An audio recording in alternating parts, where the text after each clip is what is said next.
पावसाने तर आज घाणाच घातला होता. काय झालं ते सांगते. त्याआधी मी ते सकाळ सकाळ ना कपडे वगैरे भिजू घालायला घेतले. आता कोणी काय कामं केली की संपून जातात. कपडे धुवून घेतले आणि आज काही स्वयंपाकाचं टेन्शनच नव्हतं. चहा पाणी सकाळी आवरून घेतलं आणि आज शेजारीच ना बारस होती, त्याच्यासाठी आम्हाला घरच्यांना सगळ्यांना आमंत्रण तिकडे होतं जेवायला. मग काय देवांशूला पटकीन आंघोळ घेतली, घातली, रेडी केलं आणि आम्ही पण जायला तयार झालो. तर आम्ही सगळेजण जेवायला गेलो होतो.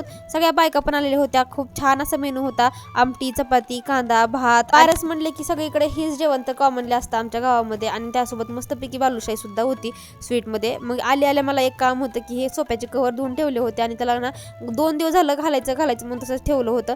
आणि कसं होतं ना की सोपा घाण पण होऊन जातो धुळीनं वगैरे, म्हणून हे चांगलं आहे ऑप्शन. पण हे काढायचं आणि घालायचं जास्त तर राडा होऊन जातो, म्हणून तर मला जास्त कंटाळा येतो हे काढायचं आणि घालायचं. एकट्या माणसाने ते होत पण नाही, त्याला एक जणाची मदत घ्यावीच लागते. पण आज तो मी एकटीने हे पार केलं आणि नंतर बाकीची कामं आवरून घेतली. तसं तर काय नाही, बाहेर येऊन बघितलं तर काय पावसाचा आभाळ आल्यासारखं वातावरण दिसत होतं आणि असं काय आभाळातून आवाज येत होता गडगडाटचा, विजाचा.